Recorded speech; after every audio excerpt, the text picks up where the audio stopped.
అంటే మా పక్షం ప్రదర్శిస్తున్నాము.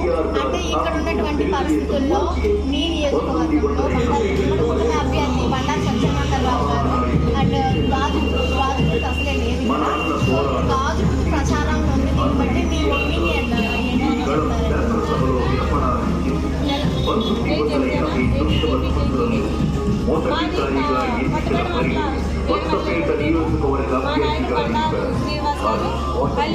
మేము మా వీర మహిళలందరూ కూడా బండా సత్యనారాయణరావు గారికి డోర్ టు డోర్ తిరిగి ప్రచారం చేస్తాం. మా నాయకుడు బండా శ్రీనివాస్ గారు కూడా అన్నగారే అయిన సత్యనారాయణరావు గారికి పక్క నుండి చాలా కృషి చేస్తున్నారండి.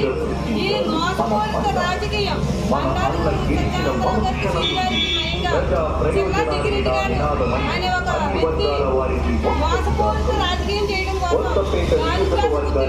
ఎవరు ఇక్కడ ఈ మండలం కానీ ఎక్కడో మండలం నుంచి బండా శ్రీనివాస్ అనే వ్యక్తిని కానీ తీసుకొచ్చి ఇక్కడ గాజు గ్లాస్ పోటీ చేయించడం చాలా బాధాకరం, దురదృష్టకరం. ఇటువంటి రౌడీ రాజ్యంలో మేము ఈ రాష్ట్రంలో ఇదే రాజకీయం ఎక్కడో కడపలోనో కర్నూలులోనో జరిగి అంటండి.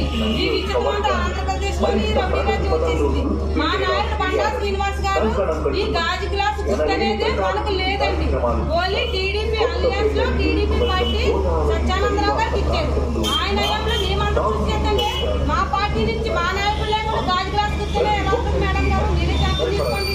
ఇటువంటి చిల్లర రాజకీయం కోసం బండా శ్రీనివాస్ గారు ఈ రకంగా మోసపూరిత రాజకీయం చేయడం కోసం చూస్తున్నారు కదా. ఇక్కడ ప్రజలందరూ కూడా చాలా ఆందోళన గురవుతున్నారు. ఇక్కడ ఎట్టి పరిస్థితుల్లో గాజు అసలే లేదండి, మాకు సైకిల్ గుర్తు ఉందని. కానీ రాజకీయంలో ప్రజలు చాలా అమాయకులు బలైపోతున్నారు. సో ఎవరైనా కూడా మీరందరూ కూడా ఆలోచించి కూడా ప్రజలు అనుకుంటున్నారండి. జై ప్రదర్శన.